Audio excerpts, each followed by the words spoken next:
भाग्यवान हैं, भगवान पढ़ाते हैं।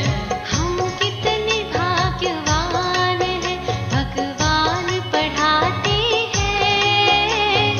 हम कितने भाग्यवान हैं, भगवान पढ़ाते हैं। अजब नशा है, गजब खुशी, बेहद हर्षाते हैं। अजब नशा है, गजब खुशी, बेहद हर्षाते हैं। अगम अगोचर कहते जिसे हम सामने पाते हैं। अगम अगोचर कहते जिसे हम सामने पाते हैं। अजब नशा है, गजब खुशी, बेहद हर्षाते हैं। अजब नशा है, गजब खुशी, बेहद हर्षाते हैं। हम कितने भाग्यवान हैं।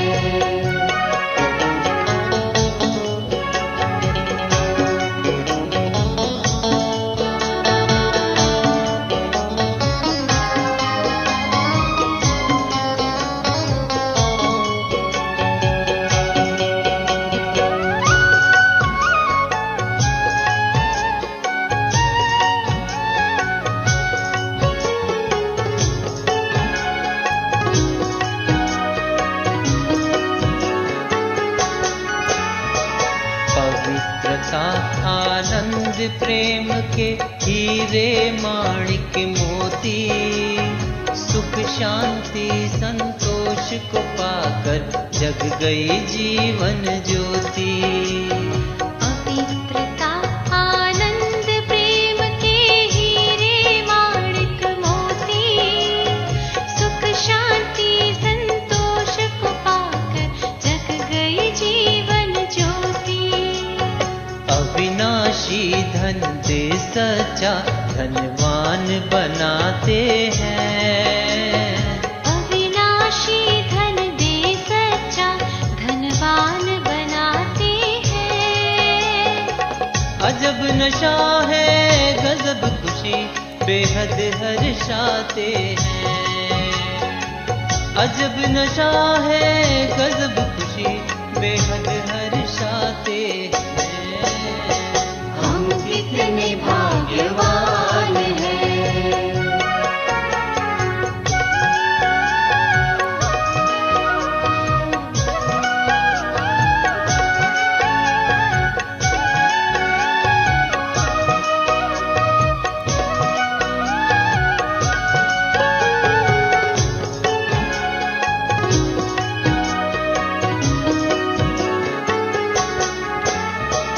अपरंपार प्रभु ने हमको अपना पार बताया।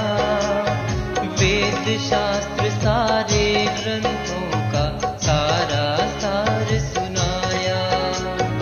अपरंपार प्रभु ने हमको अपना पार बताया। वेद शास्त्र सारे ग्रंथों का सारा सार सुनाया। ज्ञान के सागर ज्ञानेश्वर महान बनाते हैं। ज्ञान के सागर ज्ञानेश्वर महान बनाते हैं। अजब नशा है, गजब खुशी, बेहद हर्षाते हैं। अजब नशा है, गजब खुशी, बेहद हर्षाते हैं। हम कितने भाग्यवान हैं।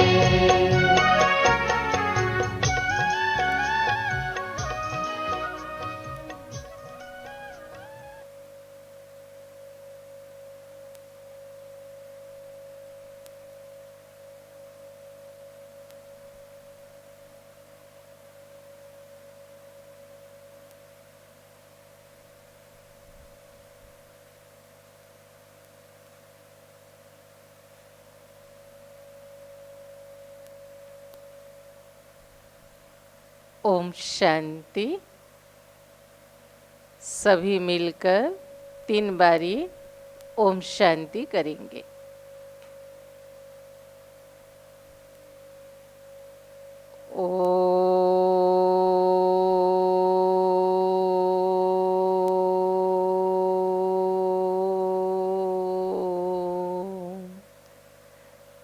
शांति।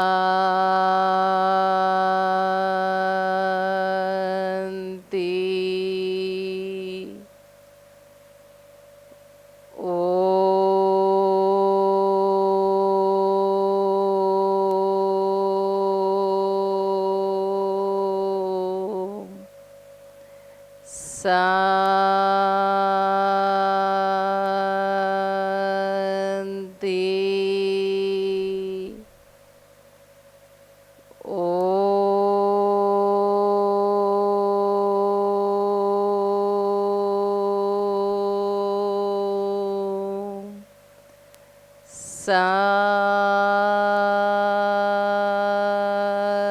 शांति।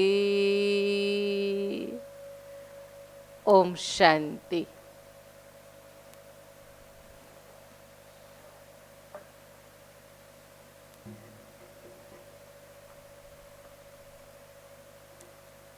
आज बाबा की 8 तारीख की महावाक्य सद्गुरुवार के दिन।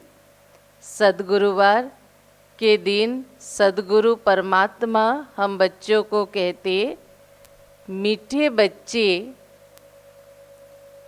बाबा आए हैं तुम्हें बहुत रुचि से पढ़ाने। मीठे बच्चे, बाबा आए हैं तुम्हें बहुत रुचि से पढ़ाने। तुम भी रुचि से पढ़ो। नशा रहे, हमको पढ़ाने वाला स्वयं भगवान है। तो सुना आज की मुरली की सार। बाबा क्या कह रहे हैं? बाबा आए हैं तुम्हें बहुत रुचि से पढ़ाने। तुम भी रुचि से पढ़ो। नशा रहे, हमको पढ़ाने वाला स्वयं भगवान है। प्रश्न है आज की मुरली की, तुम ब्रह्मा कुमार कुमारियों का, तुम ब्रह्मा कुमार कुमारियों का उद्देश्य व शुद्ध भावना कौन सी है? बाबा क्या याद दिला रहे हमें? तुम ब्रह्मा कुमार कुमारियों का उद्देश्य व शुद्ध भावना कौन सी है? तो उत्तर में बाबा कहते, तुम्हारा उद्देश्य है, तुम्हारा उद्देश्य है कल्प 5000 वर्ष पहले की तरह, कल्प 5000 वर्ष पहले की तरह फिर से श्रीमत पर विश्व में सुख और शांति का राज्य स्थापन करना। तो सुना बाबा ने क्या कहा? तुम्हारा उद्देश्य है कल्प 5000 वर्ष पहले की तरह फिर से श्रीमत पर विश्व में सुख और शांति का राज्य स्थापन करना। तुम्हारी शुद्ध भावना है कि श्रीमत पर हम सारे विश्व की सद्गति करेंगे। श्रीमत पर हम सारे विश्व की सद्गति करेंगे। तुम नशे से कहते हो हम सबको सद्गति देने वाले हैं। क्या कह रहे हैं बाबा? तुम नशे से कहते हो हम सबको सद्गति देने वाले हैं। तुम्हें बाप से पीस प्राइज मिलती है। नरकवासी से स्वर्गवासी बनना ही प्राइज लेना है। तो एक बार और प्रश्न उत्तर, तुम ब्रह्मा कुमार कुमारियों का उद्देश्य व शुद्ध भावना कौन सी है? बाप दादा कह रहे हैं उत्तर में, तुम्हारा उद्देश्य है कलब 5000 वर्ष पहले की तरह फिर से श्रीमत पर विश्व में सुख और शांति का राज्य स्थापन करना। तुम्हारी शुद्ध भावना है कि श्रीमत पर हम सारे विश्व की सद्गति करेंगे। तुम नशे से कहते हो हम सबको सद्गति देने वाले हैं। तुम्हें बाप से पीस प्राइज मिलती है। नरकवासी से स्वर्गवासी बनना ही प्राइज लेना है। ओम शांति। स्टूडेंट जब पढ़ते हैं तो खुशी से पढ़ते हैं। टीचर भी बहुत खुशी से रुचि से पढ़ाते हैं। रूहानी बच्चे यह जानते हैं कि बेहद का बाप जो टीचर भी है हमको बहुत रुचि से पढ़ाते हैं। यहाँ हमें कौन पढ़ाते हैं? बेहद का बाप अर्थात सारे विश्व का जो मालिक परमात्मा पिता टीचर बन के हमको बहुत रुचि से पढ़ाते हैं। उस पढ़ाई में तो बाप अलग होता है, टीचर अलग होते हैं जो पढ़ाते हैं। कोई कोई का बाप ही टीचर होता है जो पढ़ाते हैं, तो बहुत रुचि से पढ़ाते हैं, क्योंकि फिर भी ब्लड कनेक्शन होता है ना।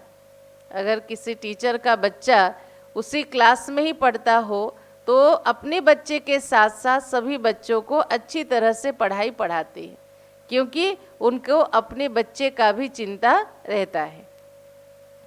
अपना समझकर बहुत रुचि से पढ़ाते हैं। यह बाप तुम्हें कितना रुचि से पढ़ाते होंगे। और हम तो कल्प कल्प अविनाशी बच्चे परमात्मा के हैं। परमात्मा के साथ हमारा अनादि अविनाशी संबंध है। तो जब 5000 वर्ष के बाद भगवान धरती पर आता है अपने बच्चों को पढ़ाने, तो सोचो थोड़ा, ख्याल करो वो कितना रुचि से पढ़ाती हैं। क्योंकि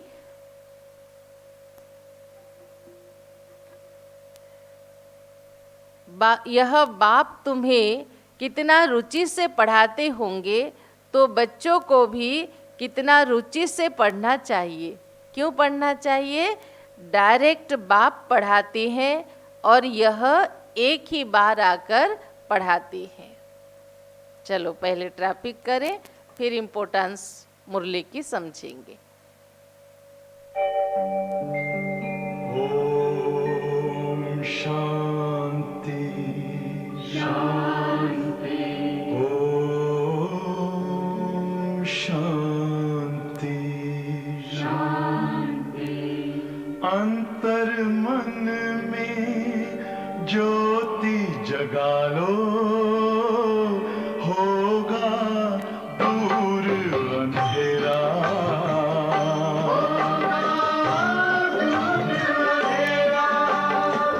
शिव का कर लो ध्यान, आ रहा पावन पुण्य सवेरा।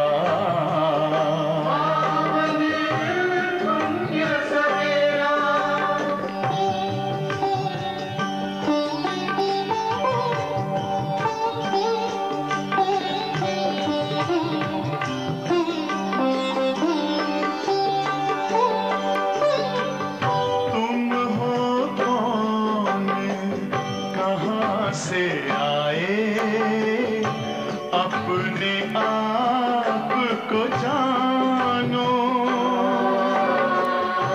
राजयोग के द्वारा अपना परम पिता पहचानो।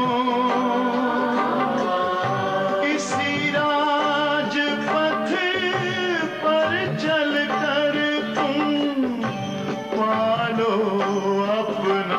बसेरा।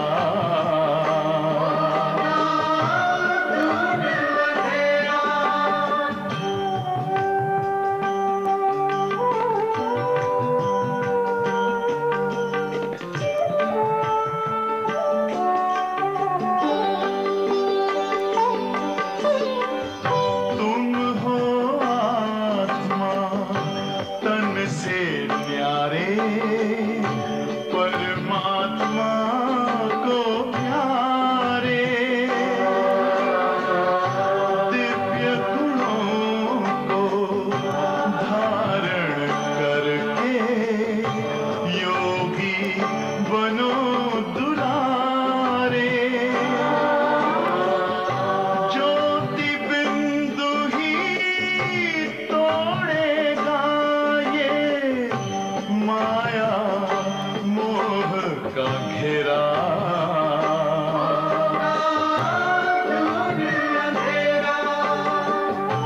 अंतर मन में ज्योति जगा लो, होगा दूर अंधेरा।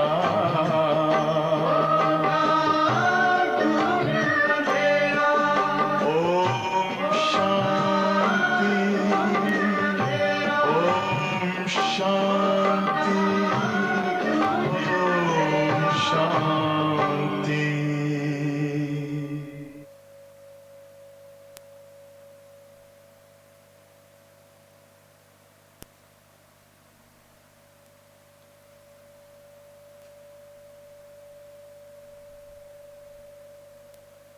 ओम शांति।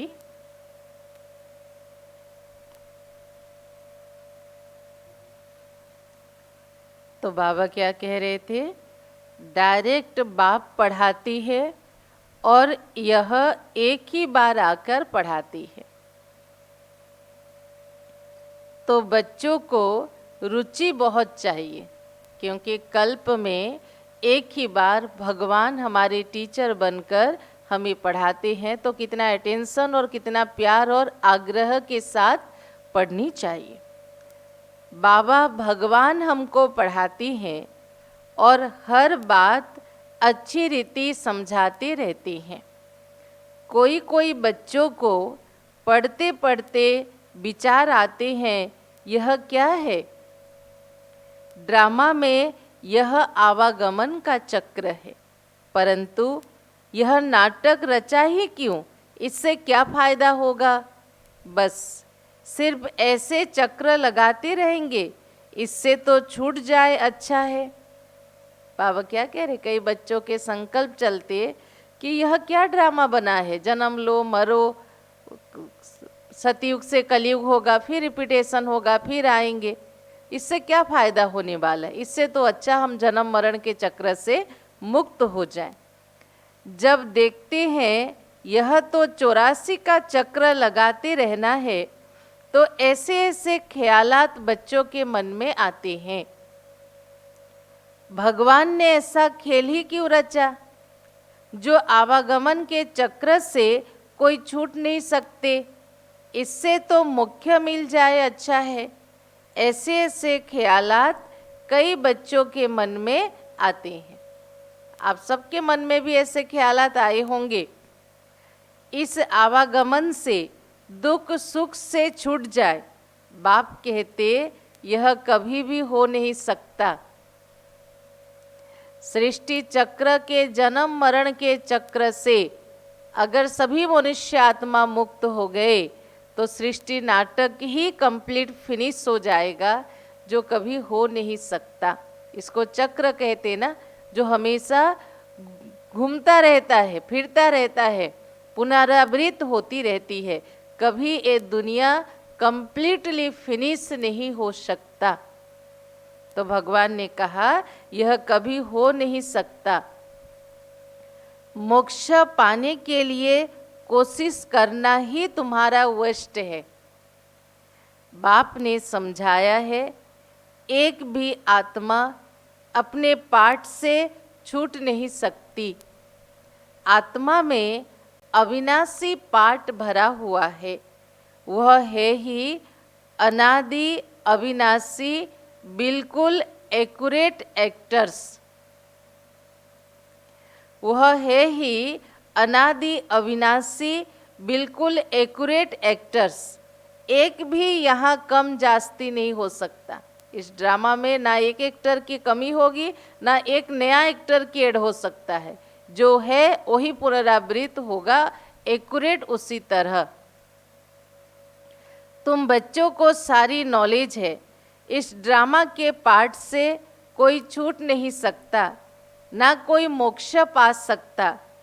सब धर्म वालों को नंबरवार इस ड्रामा में आना ही है। बाप समझाते, यह बना बनाया अनादि ड्रामा है। तुम भी कहते हो बाबा अब जान गए कि कैसे हम 84 के चक्र लगाते हैं। यह भी समझते हो पहले पहले जो आते होंगे वह 84 जन्म लेते होंगे। पीछे आने वालों के जरूर कम जन्म होंगे। यहाँ तो पुरुषार्थ करने का है। पुरानी दुनिया से नई दुनिया जरूर बननी है। बाबा हर एक बात बार बार समझाते रहते हैं, क्योंकि नए नए बच्चे आते हैं ना। बाबा पुरानी पॉइंट को रिपीट करते रहते हैं। क्यों करते हैं? क्योंकि ऐसा वंडरफुल क्लास है जहाँ पुराने भी पढ़ते हैं, नए भी पढ़ते हैं। अर्थात 50 साल वाले ज्ञान में चलने वाले, 30 साल वाले, 10 साल वाले, 10 दिन वाले, 1 दिन वाले, एक ही साथ सबके लिए यूनिक एक ही पढ़ाई होती है। इसलिए बाबा कहते बाबा को रिपीट करना पड़ता है। उनको आगे की पढ़ाई कौन पढ़ाएगा? जो पीछे छूट गया और अभी जो नया एडमिशन लिए हैं, ज्वाइन किए हैं बाबा की इस क्लास में, तो उनको कौन पढ़ाएगा? तो बाप नए नए बच्चों को देखकर फिर पुरानी पॉइंट्स रिपीट करते रहते हैं। देखो कितना कल्याणकारी है, कितना रहम दिल है। हर एक बच्चे के बारे में परमात्मा सोचता है। और कभी कभी हम मूढ़मती होके, भावना के बस होके सोचते कि बाबा हमारे बारे में नहीं सोचता है। हर एक के बारे में बाबा सोचता है। तुम्हारी बुद्धि में सारी नॉलेज है। जानती हो शुरू से लेकर कैसे हम पाठ बजाते आए हैं। तुम यथार्थ रीति जानते हो कैसे नंबरवार आते हैं, कितने जन्म लेते हैं। इस समय ही बाप आकर ज्ञान की बातें सुनाते हैं। सतयुग में तो है ही प्रारब्ध, यह इस समय तुमको ही समझाया जाता है। गीता में भी शुरू में और पिछाड़ी में यह बात बताई है। कौन सा? मन मना भव, मन को मेरे में लगाओ, परमात्मा कहते। पढ़ाया जाता है स्टेटस पाने के लिए। स्कूल में बच्चे क्यों पढ़ते हैं? उच्च पद पाने के लिए, करियर बनाने के लिए। तुम यहाँ क्यों पढ़ते हो? बाबा कहते तुम राजा बनने के लिए अब पुरुषार्थ करते हो।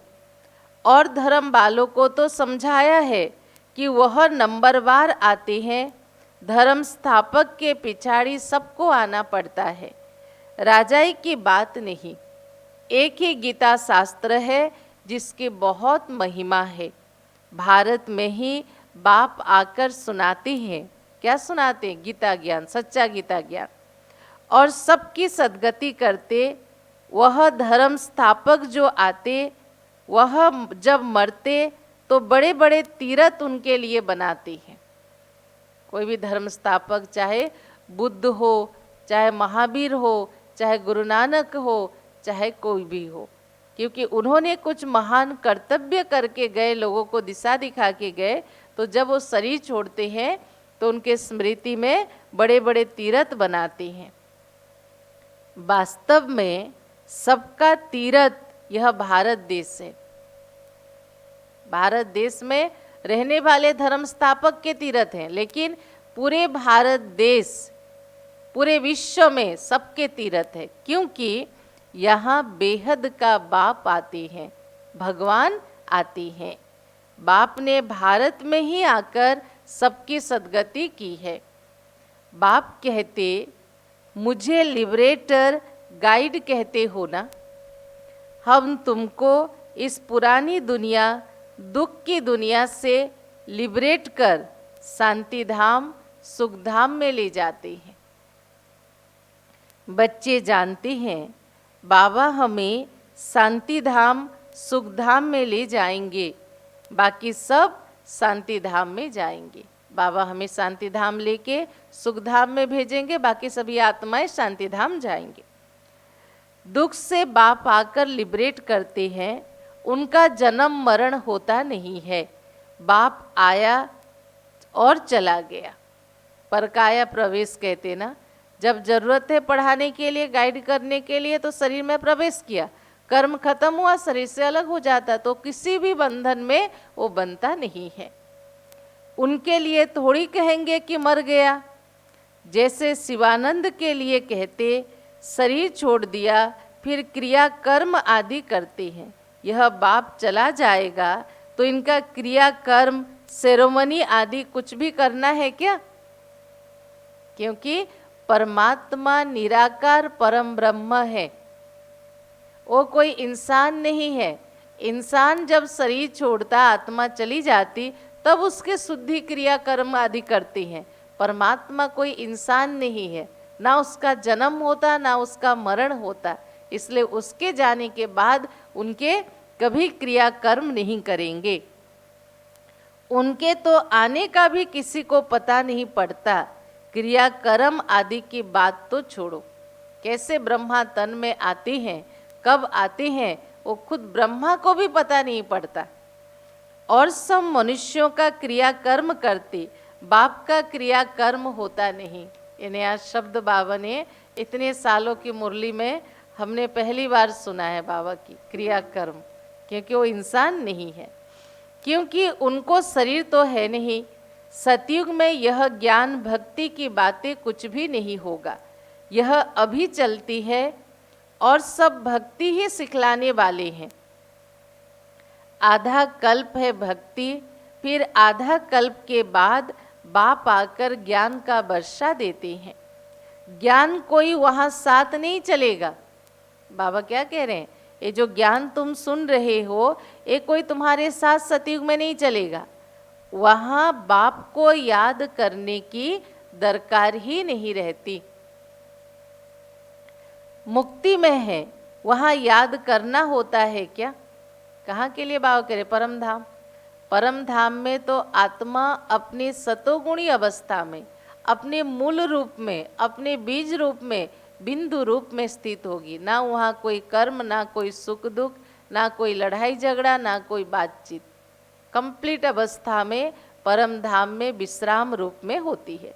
तो वहाँ तो परमात्मा को याद करने की जरूरत ही नहीं। दुख की फरियाद यहाँ होती है, यहाँ माना इस धरती पर। भक्ति भी पहले अव्यभिचारी फिर व्यभिचारी होती। इस समय तो अति व्यभिचारी भक्ति है, अति व्यभिचारी। सिर्फ देवी देवताओं की नहीं, महात्मा, धर्मात्मा, साधु, संतों, पेड़ पौधे सबकी पूजा करने लगते हैं। इसको रौरव नरक कहा जाता है। एकदम तीखे में तीखा नरक। तीखे में तीखा मानो मिर्ची वाला तीखा नहीं है, अति माना अति से अति, तीखे में तीखा माना अति नरक हो गया है। फिर बाप आकर तीखा स्वर्ग बनाते, 100% स्वर्ग बनाते हैं। इस समय 100% दुख है, फिर 100% सुख शांति होगी। आत्मा जाकर अपने घर विश्राम पाएगी। समझाने में बड़ा सहज है। बाप कहते मैं आता ही तब हूँ जब नई दुनिया की स्थापना और पुरानी दुनिया का विनाश करना होता है। इतना कार्य सिर्फ एक तो नहीं करेंगे, पूरी दुनिया को बदलना, कलयुग का विनाश, सतयुग की स्थापना, सभी आत्माओं को परमात्मा का परिचय देना, पवित्र बनाना, मुक्ति जीवन मुक्ति की राह बताना, ये कार्य तो सिर्फ एक परमात्मा नहीं करेंगे, खिदमतगार साथ में बहुत चाहिए, सहयोगी। इस समय तुम बाप के खिदमतगार बच्चे हो। भारत की खास सच्ची सेवा तुम करते हो। सच्चा बाप सच्ची सेवा करना सिखलाएंगे ना, अपना भी, भारत का भी और विश्व का भी तुम कल्याण करते हो। तो कितना रुचि से करना चाहिए। जो भी सेवा करो, पुरुषार्थ करो, मुरली सुनो, याद करो, लेकिन बाबा कहते रुचि से, आग्रह से, प्यार से करना चाहिए। बाबा कितनी रुचि से सर्व की सद्गति करती है। अभी भी सर्व की सद्गति होनी है। यह है शुद्ध अहंकार, शुद्ध भावना कि हम परमात्मा के खिदमतगार बच्चे, भगवान के श्रीमत पर सारे विश्व की सद्गति करती है। ये शुद्ध भावना, शुद्ध अहंकार तुम्हारे अंदर होनी चाहिए। शुद्ध अहंकार क्यों कहा गया? इस अहंकार में हम किसी के नुकसान नहीं करते, किसी को दुख नहीं पहुंचाते, किसी को तकलीफ नहीं देते। उल्टा हमें भी खुशी होती है और सामने वाले के जीवन को भी खुशियों से भर देते हैं भगवान की रास्ता बताकर। तुम सच्ची सच्ची सेवा करते हो, परंतु गुप्त। आत्मा करती है शरीर द्वारा। ये सेवा कैसे करते हो? आत्मा करती है शरीर द्वारा। तुमसे बहुत पूछते हैं। जब बाहर वालों से मिलते, कहीं जाते हैं, ऑफिस में जाते, रास्ते में जाते, कोई हमसे मिलते तो पूछते हैं बीके का उद्देश्य क्या है। तो सभी ने सुना मुरली में क्या कहा बाबा ने? बोलो, बीके का उद्देश्य है विश्व में सतयुगी सुख शांति का स्वराज्य स्थापन करना। हमारा लक्ष्य क्या है? विश्व में सतयुगी सुख शांति का स्वराज्य स्थापन करना। हम हर 5000 वर्ष के बाद श्रीमत पर विश्व में शांति स्थापन कर विश्व शांति की प्राइज लेते हैं। यथा राजा रानी तथा प्रजा सभी प्राइज लेती हैं। जो भी सहयोगी बनते परमात्मा के इस कार्य में, सबको प्राइज मिलता। नरकवासी से स्वर्गवासी बनना कम प्राइज है क्या? वह पीस प्राइज लेकर खुश होते रहते हैं, मिलता कुछ नहीं है। यूएनओ के तरफ से जो भी शांति प्रस्ताव के लिए अपना शांति का कोई भी मतामत देते हैं, कोई भी ऐसे प्लान बनाते, प्रोजेक्ट बनाते हैं, तो उनको शांति का प्राइज मिलता है। लेकिन बाबा कहते क्या विश्व में सचमुच उसके द्वारा शांति स्थापन होती है? सच्ची सच्ची प्राइज तो अभी हम बाप से ले रहे हैं, विश्व की बादशाही की। कहते हैं ना, भारत हमारा उच्च देश है, कितनी महिमा करते हैं, सब समझते हम भारत के मालिक हैं, परंतु मालिक है कहाँ? कहते ना, मेरा भारत महान, मैं भारतवासी हूँ, सबको एक शुद्ध अभिमान होता है। लेकिन बाबा कहते इस समय पूरी दुनिया के तुलना में सबसे पराधीन भारतवासी है।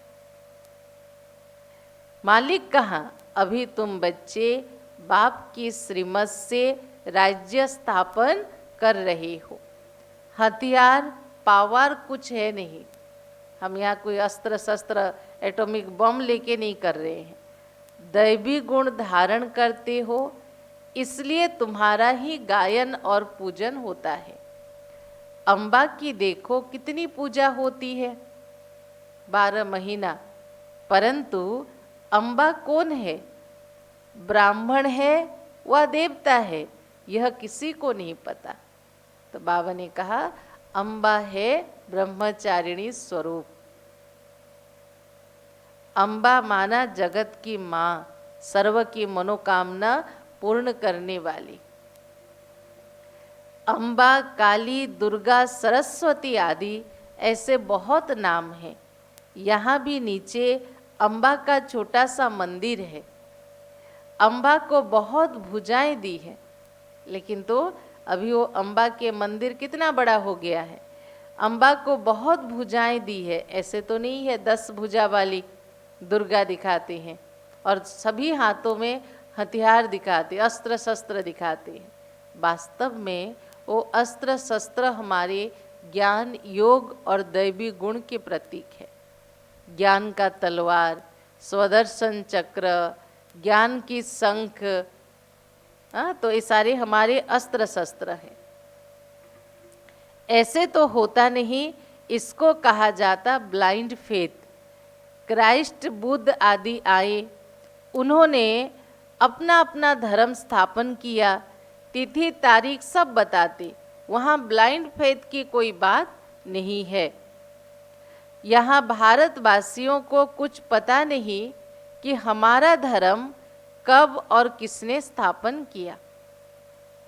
कई इस बात को नहीं समझ के आर्ग्यूमेंट भी करते हैं कि ब्रह्मा कुमारियाँ ऐसे कहते हैं, लेकिन वास्तव में उनको पता नहीं है कि यहाँ हम सत्य आदि सनातन देवी देवता धर्म की पुनर्स्थापना कर रहे हैं, जिस देवी देवता धर्म के अंतर्गत हर एक मानव देवतुल्य होंगे, हर एक के अंदर दिव्यता, दैवी गुण होगा, हर एक के संस्कार दैवी संस्कार होंगे, जिनमें ना कोई आपसी मतभेद होगा, सब में प्यार होगा, सहयोग की भावना होगी, और जहाँ हर एक मानव पवित्र होगा।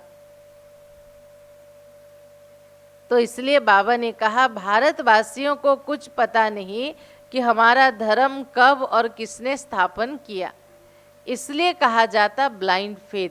जिसकी पूजा कर रहे हैं उनके बारे में सत्य ज्ञान व परिचय किसी को भी नहीं है, सिर्फ भावना के बस पूजा कर रहे हैं। और भावना भी देखो कैसी है, कोई कृष्ण के भक्त हैं, कोई राम के भक्त हैं, कोई राधे के भक्त हैं, कोई कृष्ण के भक्त हैं। राधे के भक्त कृष्ण भक्त को नहीं मानते, कृष्ण के भक्त राधे भक्त को नहीं मानते, जबकि राधे कृष्ण की जोड़ी मशहूर है। राम के भक्त कृष्ण को नहीं मानते, कृष्ण के भक्त राम को नहीं मानते हैं, जबकि शास्त्र में दिखा है कि राम ही जाके कृष्ण बनते हैं। अब इसमें मतांतर क्या है? फिर जब कहते हो कि हमको पता है हम हिंदू धर्म वाले हैं, फिर आपसी देवताओं में इतना अंतर क्यों करते? उनके भक्त अपने को अलग अलग क्यों समझते? जब कहते 33 करोड़ देवी देवता, तो जो जिस भी देवता को मानने वाला क्यों ना हो, लेकिन आपस में उनका प्यार और यूनिटी रहना जरूरी है या नहीं है? जब देवताएं एक परिवार के हैं तो देवताओं को मानने वाले सभी अलग अलग क्यों हैं? इसलिए परमात्मा ने कहा इसको ब्लाइंड फेथ कहा जाता। अभी तुम पुजारी हो, फिर पूज्य बनते हो। तुम्हारी आत्मा भी पूज्य तो शरीर भी पूज्य बनता है। तुम्हारी आत्मा की भी पूजा होती है, फिर देवता बनते हो तो भी पूजा होती है। बाप तो है ही निराकार, वो सदैव पूज्य है, वह कभी पुजारी नहीं बनते। तुम बच्चों के लिए कहा जाता आपे ही पूज्य, आपे ही पुजारी।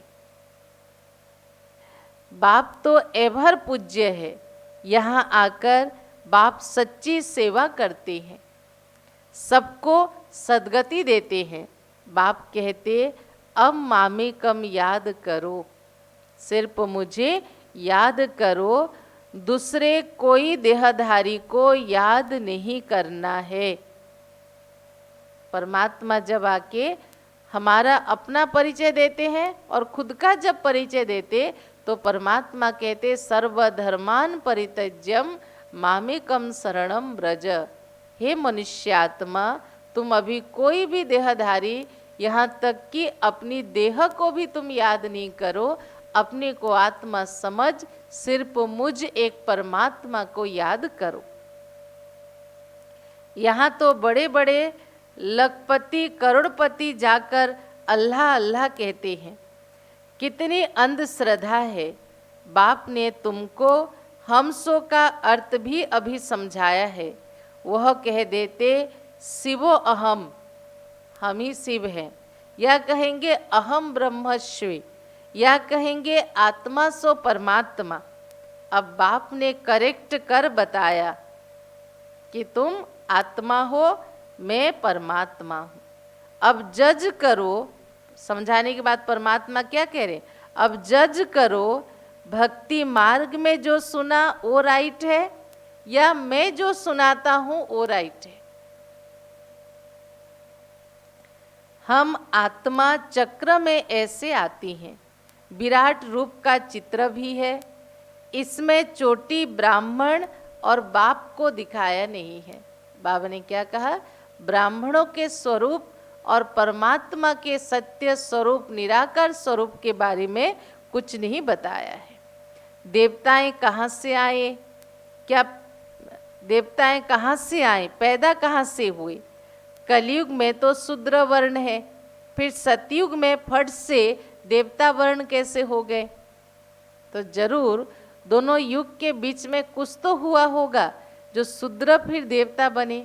तो ये दोनों युग के बीच में, कलयुग और सतयुग के बीच में, यह है कल्याणकारी पुरुषोत्तम संगम युग, जहाँ स्वयं भगवान धरती पर आते हैं हमें प्यूरिफाई करने के लिए, हमें परिवर्तन करने के लिए, हमें पवित्र बनाने के लिए। कुछ भी समझते नहीं। भक्ति मार्ग में मनुष्य कितना फंसे रहते हैं। कोई ने ग्रंथ पढ़ लिया, ख्याल आया, मंदिर बना लिया, बस ग्रंथ बैठ के सुनाते हैं। बहुत मनुष्य आ जाते, बहुत फॉलोअर्स बन जाते, फायदा कुछ भी होता नहीं। बहुत दुकान निकल गए, यह सब दुकान खत्म हो जाएंगे। भगवान के बारे में बताने के लिए बहुत सारे दुकान खुल गए हैं, लेकिन एक दिन यह सारे दुकान बंद हो जाएंगे, क्योंकि स्वयं भगवान का परिचय सबको मिल जाएगा। यह दुकानदारी सारी भक्ति मार्ग में होती है। इनसे बहुत धन कमाते हैं ना। सन्यासी कहते हम ब्रह्म योगी, तत्व योगी हैं। जैसे भारतवासी वास्तव में देवी देवता धर्म के हैं, परंतु अपने को हिंदू धर्म के कह दिया, वैसे ब्रह्म तो हमारे रहने का स्थान है, पर सन्यासियों ने अपने को या भगवान को ब्रह्म समझ बैठे हैं। उन्होंने फिर ब्रह्म ज्ञानी, तत्व ज्ञानी नाम रख दिया, नहीं तो ब्रह्म तत्व है रहने का स्थान। तो बाप समझाते कितनी भारी भूल कर दी है। रहने के जगह को भगवान समझ लिया या अहम ब्रह्मस्मि समझ लिया, कितनी भारी भूल कर दी। यह सब भ्रम है, सत्य नहीं है, अपना भ्रम है। मैं आकर सब भ्रम दूर कर देता हूँ। भक्ति मार्ग में कहते भी हैं, हे प्रभु तेरी गतमत न्यारी है। गति तो कोई कर ना सके, मते अनेकानेक है। दुनिया में गति पाने के लिए अर्थात मुक्ति पाने के लिए अनेक प्रकार की मत देते हैं, लेकिन उससे गति किसी को नहीं मिलता, मुक्ति किसी को नहीं मिलता। तभी कहा, हे प्रभु तुम्हारी गतमत न्यारी है कि तुम कैसे आते हो और कैसे आके मुक्ति पाने का रास्ता बताते हो। वो दुनिया के जितने भी लोगों ने रास्ता बताया उन सब से अलग है। यहाँ की मत कितनी कमाल कर देती है, सारे विश्व को चेंज कर देती है। अभी तुम बच्चों की बुद्धि में है, इतने सब धर्म कैसे धरती पर आते हैं। चक्र के बारे में समझ हो गया ना। तो इतने सब धर्म कैसे धरती पर आते हैं, फिर आत्माएं कैसे अपने अपने सेक्शन में जाकर रहती हैं। यह सब ड्रामा में नूंद है। तुम बच्चे जानते हो, दिव्य दृष्टि दाता एक बाप ही है। बाबा को कहा जाता, बाबा को कहा यह दिव्य दृष्टि की चाबी हमको दे दो, तो हम भी कोई को साक्षात्कार करा देना। बच्चे क्या कहते हैं, बाबा ये दिव्य दृष्टि की चाबी हमको भी दे दो ताकि हम भी किसी को साक्षात्कार करा सकते हैं। बाबा ने बोला नहीं, यह चाबी किसी को नहीं मिल सकता। एक ही चीज से बाबा अपने पास रखता है, वो है दिव्य दृष्टि की चाबी। उपयुक्त पात्र को ही वो साक्षात्कार कराता है। बाबा कहते यह चाबी किसी को मिल नहीं सकती, इसके एवज में, माना इसके बदले तुमको मैं विश्व की बादशाही देता हूं। मैं नहीं लेता हूं, मेरा पार्ट है सबको साक्षात्कार कराना। साक्षात्कार होने से कितना खुश हो जाते, परंतु उससे भी मिलता कुछ भी नहीं है। साक्षात्कार से कुछ मिलेगा नहीं। ऐसे नहीं साक्षात्कार से कोई निरोगी बन जाएगा या किसी को धन मिल जाएगा, नहीं। मीरा को साक्षात्कार हुआ परंतु उसको मुक्ति थोड़ी मिली। मनुष्य समझते हैं वो तो बैकुंठ में रहती थी, परंतु बैकुंठ कृष्णपुरी इस समय है कहाँ? वो तो साक्षात्कार में जाके कृष्ण के साथ रास करती थी, बैकुंठ में रहती थी, रमण करती थी वहाँ, लेकिन सचमुच बैकुंठ में गई नहीं है। ये सब साक्षात्कार था। बाप बैठ सब बातें समझाते। इनको भी पहले पहले विष्णु का साक्षात्कार हुआ। ब्रह्मा बाबा को विष्णु चतुर्भुज का साक्षात्कार हुआ तो बहुत खुश हो गया।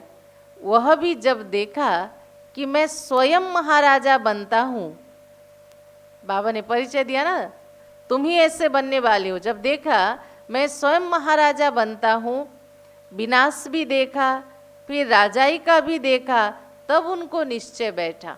बाबा ने साक्षात्कार कराया ना सतयुग का भी, फिर विनाश भी कैसे होगा। फिर ये भी कहा कि तुम ही बनने वाले हो, उस दुनिया में श्री नारायण पद प्राप्त करोगे और सतयुगी दुनिया की पालना करोगे। तो बहुत निश्चय बैठा, कहा ओहो मैं तो विश्व का मालिक बनता हूँ। नशा चढ़ गया ब्रह्मा बाबा को, मैं तो विश्व का मालिक बनता हूँ। बाबा की प्रवेशता हो गई, बस बाबा यह सब आप ले लो। जब देखा कितना बड़ा भाग्य मुझे प्राप्त हो रहा है और परमात्मा की प्रवेशता ब्रह्मा तन में हुई, तो बाबा ने सब कुछ किसके ऊपर नीचावर कर दिया? परमात्मा के ऊपर। हमको तो बस विश्व की बादशाही चाहिए। तुम भी यह सौदा करने यहाँ आए हो ना? सभी सौदा करने आए हो, तो राजा ही लेने आए हो, तो विश्व के मालिकपन के वर्षा लेने के लिए आए हो, तो जो ज्ञान उठाते उनकी फिर भक्ति आपे ही छूट जाती है। दो चीजें एक साथ नहीं रह सकता, या तो रात या तो दिन, या तो ज्ञान या तो भक्ति। जब ज्ञान अंदर प्रवेश करने लगती है, ज्ञान की समझ होता, तो भक्ति अपने आप छूट जाती है। जब तक ज्ञान की धारणा नहीं हुई है, भक्ति छोड़ना भी किसी को नहीं है। इसलिए छोड़ने की चिंता कोई मत करो, क्या छोड़ना है यहाँ, क्या करना है, नहीं। आप जोड़ने की चिंता करो। जो छूटना है, अंदर जो चीज़ भारी होगा, दूसरी जो कमज़ोर चीज़ होगा, निकल के अपने आप चला जाएगा। इसलिए कई बच्चे सोचते हैं हम शुद्ध भोजन कैसे खाएं, पवित्र कैसे रहें, भक्ति को कैसे छोड़ें। हम अनुभव से कहते आप सिर्फ दो चीज़ रोज करो, एक है योग और दूसरा रोज मुरली सुनो विधिवत। जो छुड़वाना है, ये दो चीज़ें आपके अंदर से स्वतः निकाल के फेंकेगा। आपको छोड़ने या चिंता करने की जरूरत नहीं है। अच्छा, मीठे मीठे सिखिलधे बच्चों प्रति मात पिता बाप दादा का याद प्यार और गुड मॉर्निंग। रूहानी बाप की रूहानी बच्चों को नमस्ते। हम रूहानी बच्चों की रूहानी बाप दादा को पदम गुणा नमस्ते नमस्ते। ओम शांति ओम शांति। धारणा सभी नोट करें। धारणा के लिए मुख्य सार, पहला पॉइंट, दैवी गुण धारण कर श्रीमत पर भारत की सच्ची सेवा करनी है।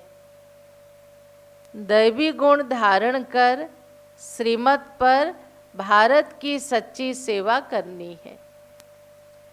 अपना, भारत का और सारे विश्व का कल्याण, अपना, भारत का और सारे विश्व का कल्याण बहुत बहुत रुचि से करना है। उसी से मार्क जमा हो गए, ध्यान में रखना सभी। जो भी सेवा करते हो दिल से, प्यार से, रुचि से करो। दूसरा पॉइंट, ड्रामा की अनादि अविनाशी नुंद को, ड्रामा की अनादि अविनाशी नुंद को यथार्थ समझ कोई भी टाइम वेस्ट करने वाला, कोई भी टाइम वेस्ट करने वाला पुरुषार्थ नहीं करना है। व्यर्थ ख्यालात भी नहीं चलाने हैं। एक बार और दोनों पॉइंट, दैवी गुण धारण कर श्रीमत पर भारत की सच्ची सेवा करनी है। अपना, भारत का और सारे विश्व का कल्याण बहुत बहुत रुचि से करना है। ड्रामा की अनादि अविनाशी नुंद को यथार्थ समझ कोई भी टाइम वेस्ट करने वाला पुरुषार्थ नहीं करना है। व्यर्थ ख्यालात भी नहीं चलाने हैं। आज की वरदान, एकाग्रता के अभ्यास द्वारा, एकाग्रता के अभ्यास द्वारा एकरस स्थिति बनाने वाले सर्व सिद्धि स्वरूप भव। एक बार और, एकाग्रता के अभ्यास द्वारा एकरस स्थिति बनाने वाले सर्व सिद्धि स्वरूप भव। विस्तार है, जहाँ एकाग्रता है वहाँ स्वतः एकरस स्थिति है। एकाग्रता से संकल्प, बोल और कर्म का व्यर्थपन समाप्त हो जाता है और समर्थपन आ जाता है। एकाग्रता अर्थात एक ही श्रेष्ठ संकल्प में स्थित रहना। सुना परिभाषा, एक ही श्रेष्ठ संकल्प में स्थित रहना। जिस एक बीज रूपी संकल्प में सारे वृक्ष रूपी विस्तार समाया हुआ है। एकाग्रता को बढ़ाओ तो सर्व प्रकार की हलचल समाप्त हो जाएगी। सब संकल्प, बोल और कर्म सहज सिद्ध हो जाएंगे। इसके लिए एकांतवासी बनो। एकांतवासी बा ने उस दिन बताया ना, एक के अंत में खो जाना। इस शरीर में रहते शरीर से मर जाना, जीते जी मर जाना, अपने को शरीरी आत्मा समझना। उस स्थिति में बैठ के एक श्रेष्ठ संकल्प में स्थित हो जाओ, जिससे आपकी एकाग्रता बढ़ेगी।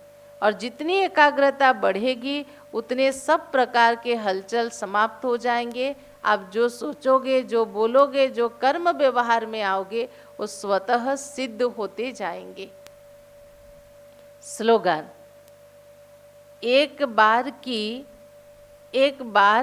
की हुई गलती को बार बार सोचना अर्थात दाग पर दाग लगाना।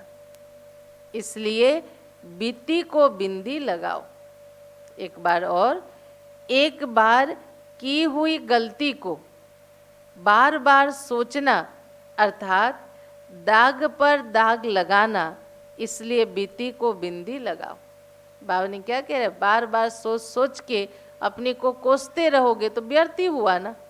आपको रियलाइज हुआ कि वो मेरा गलती था, तो उसको फुल स्टॉप लगाओ, आगे के लिए अपना ध्यान रखो। तो सुना सभी ने बाबा की मुरली। दिन भर क्या स्मृति रहे, हमें कौन पढ़ाने आते हैं, और जो पढ़ाने आते भगवान, वो हमें कितने प्यार से पढ़ाते हैं। और कल्प में एक ही बार आकर पढ़ाते हैं, तो हम बच्चों को भी उतने प्यार से मुरली पढ़ना चाहिए। आज बाबा ने कहा, विश्व कल्याण की सेवा हो, अपने स्व उन्नति की सेवा हो, भारत की सेवा हो, अपने घर की सेवा हो, लेकिन सभी सेवा बहुत रुचि और प्यार से करना है।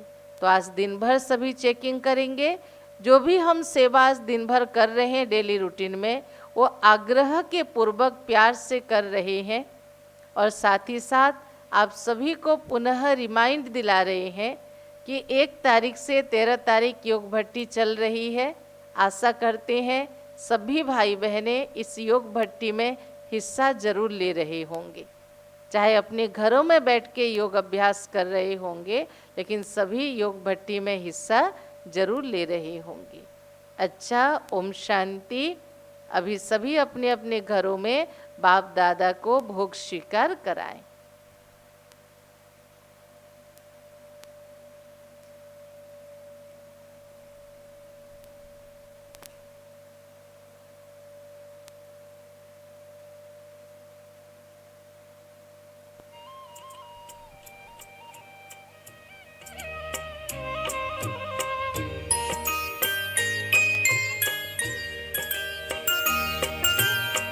मीठे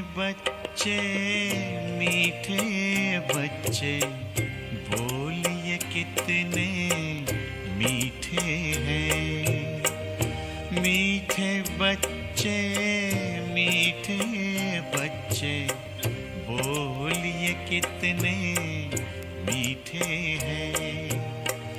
मीठा हमें बनाते बाबा, मीठा हमें बनाते बाबा, आप बड़े ही मीठे हैं। मीठे बच्चे बोलिए कितने मीठे हैं।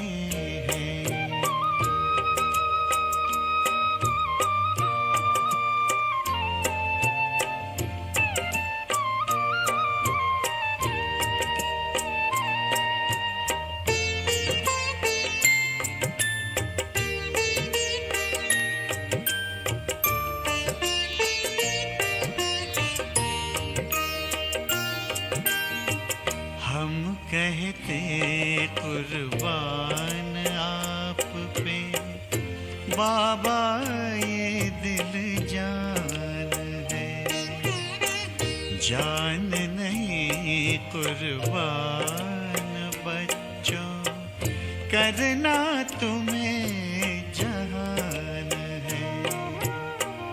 प्यार भरी इन शिक्षाओं से, प्यार भरी इन शिक्षाओं से सबके दिल को जीते हैं।